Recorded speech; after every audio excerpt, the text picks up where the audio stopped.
Trauma सिर्फ विरंग के next episode में आप देखेंगे कि फाखरा बहुत ज़्यादा खुश है और कहती है कि देखो एमल, मुझे इस चीज़ की बहुत ज़्यादा खुशी है कि तुमने मेरी बातों का मान रख लिया है और मेरी हर चीज़ को तुमने मान लिया है।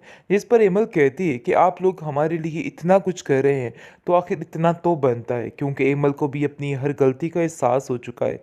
ओके, हर चीज़ उसको समझ आ चुकी है कि नहीं, मैं ही गलत थी, क्योंकि शहरयार ने मरते वक्त ये बात उससे की थी कि तुम नहीं जानती कि अफान और एनी तुमसे कितना प्यार करते हैं और तुम्हारे लिए कितना लड़े हैं मेरे से। यानी कि सारी सारी बात उसने की है। खैर, आप देखेंगे पहले तो हिमल इस चीज़ को नहीं मानती थी, लेकिन अब सोच रही है कि वाकई इस बात में हकीकत थी, काश मैं उस वक़्त ही ये सारी बातें मान जाती, तो आज मैं अपनी बहन से दूर ना होती। खैर, अब देखेंगे खुटखुटी लग चुकी है आयमा को, क्योंकि आयमा इस चीज़ को बर्दाश्त ही नहीं कर पा रही है और अफ़ान को कहती है कि देखो अफ़ान, मैं तुम्हें लास्ट वार्निंग दे रही हूँ, तुम्हें जो मैंने कहा है वो तुम्हें करना ही होगा। आप लोग एमल के बारे में इतना कुछ सोच रहे हैं, लेकिन मजाल है कि कोई भी मेरे बारे में सोचे। आगे से आप देखेंगे दुर्दाना कहती है कि तुम खामोशी हो जाओ, रहने दो, करने दो इन लोगों को जो करना चाह रहे हैं, क्योंकि ये लोग सिर्फ और सिर्फ उन दोनों का ही सोच सकते हैं।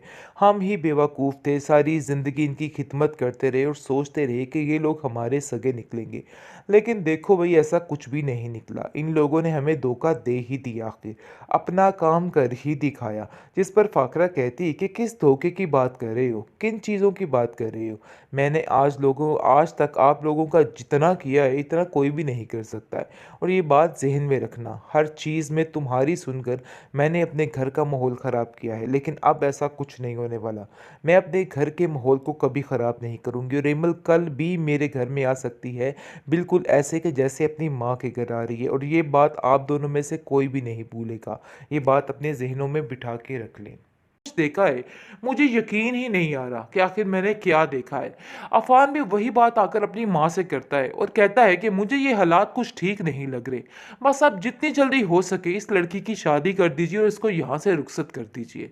आगे से फाखरा कहती है कि बेटा ऐसी क्या बात हो गई है, मुझे तुम कुछ परेशान लग रहे हो, कोई ना कोई तो ऐसी बात ज़रूर है जिसकी वजह से तुम्हारी टेंशन में इजाफा होता जा रहा है।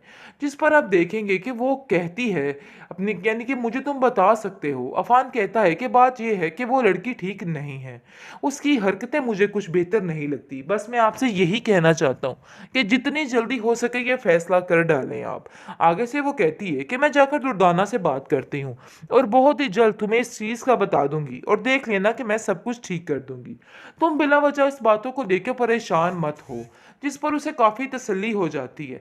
लेकिन दूसरी तरफ आप देखेंगे कि फाखरा कहती है कि मेरा बहुत दिल घबरा रहा है, ऐसा लग रहा है कि जैसे मेरे बच्ची के साथ कुछ गलत होने वाला है। जिस पर आप देखेंगे कि सब उसको समझाने की कोशिश करते हैं कि नहीं, ये आपका वहम होगा, इसके अलावा कुछ नहीं, फहद बहुत अच्छा लड़का है और उसको वो खुश रखेगा। एनी काफ़ी तसल्ली देती है अपनी सास को और कहती है कि आप बिला वजह परेशान ना हो, सब कुछ ठीक हो जाएगा, देख लेना, मुझे यकीन है इस चीज़ का। लेकिन फाकरा कहती है कि कोई ना कोई तो ऐसी हलचल मेरे दिल में है जो बज रही है और हर वक्त मुझे परेशान कर रही है। आखिर ऐसी क्या वजह है जो मैं इतनी परेशान हूँ। जिस पर आप देखेंगे वो कहती है कि मैं अपनी बेटी के पास जाना चाहती हूँ और उसको जाके देखना चाहती हूँ कि आखिर ऐसी क्या वजह है, सारा कुछ क्या हुआ, ये मामलात हो रहे हैं, मैं क्या करूँ, मुझे तो कुछ समझ नहीं आ रहा है। जिस पर अपनी बेटी से वो बात करती है और कहती है कि बेटा तुम ठीक तो हो, तुम परेशान मत हो ना, सब कुछ ठीक हो जाएगा। जिस पर आप देखेंगे कि फरी अपनी माँ से कहती है कि आप लोगों ने कुछ अच्छा करने के लिए मेरे पास छोड़ा भी है कि नहीं, और आप मुझसे पूछ रहे हैं कि मेरे साथ कुछ ठीक हुआ कि नहीं हुआ। खैर छोड़िए इन बातों को।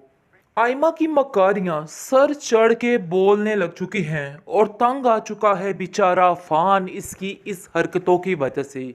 जिस पर वो कहता है कि मुझसे अब ये सब कुछ बर्दाश्त नहीं हो रहा, मैं तंग आ चुका हूँ ये सब कुछ देख देख के। और वो आयमा को कहता है मैं तुम्हें बार बार समझाने की कोशिश कर रहा हूँ कि अपने आप को ठीक कर लो। तुम क्या समझ रही हो कि एनी को छोड़ के मैं तुम्हारे जैसी लड़की के पीछे आ जाऊंगा।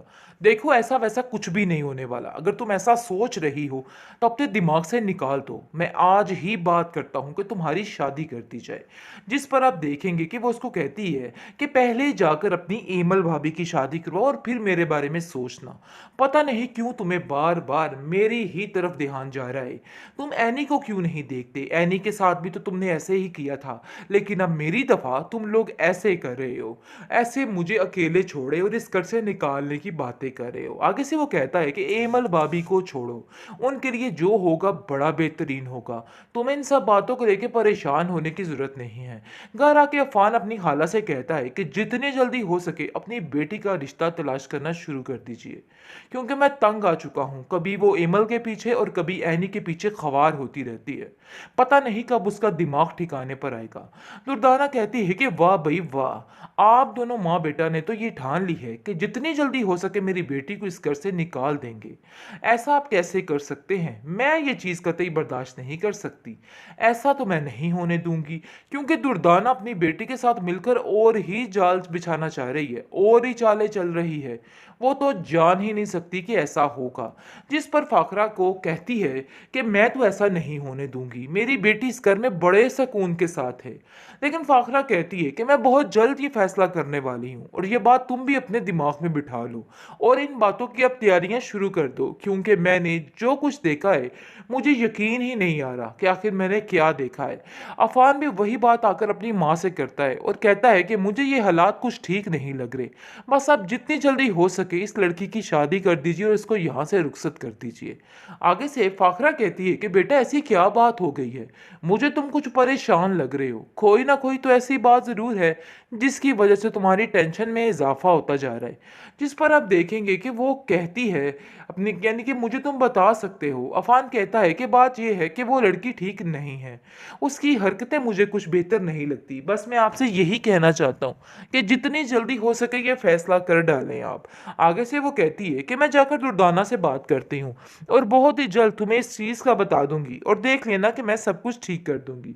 तुम बिला वजह इस बातों को लेकर परेशान मत हो। जिस पर उसे काफ़ी तसल्ली हो जाती है। लेकिन दूसरी तरफ आप देखेंगे कि फाखरा कहती है कि मेरा बहुत दिल घबरा रहा है, ऐसा लग रहा है कि जैसे मेरी बच्ची के साथ कुछ गलत होने वाला है। जिस पर आप देखेंगे कि सब उसको समझाने की कोशिश करते हैं कि नहीं, ये आपका वहम होगा, इसके अलावा कुछ नहीं, फहद बहुत अच्छा लड़का है और उसको वो खुश रखेगा।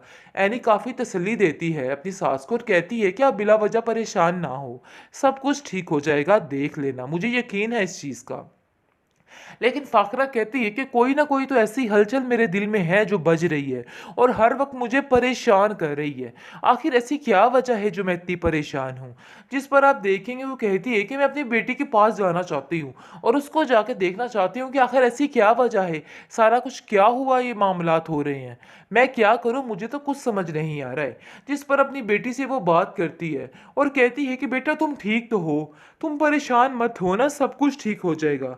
जिस पर आप देखेंगे कि फरी अपनी माँ से कहती है कि आप लोगों ने कुछ अच्छा करने के लिए मेरे पास छोड़ा भी है कि नहीं, और आप मुझसे पूछ रहे हैं कि मेरे साथ कुछ ठीक हुआ कि नहीं हुआ। खैर छोड़िए इन बातों को।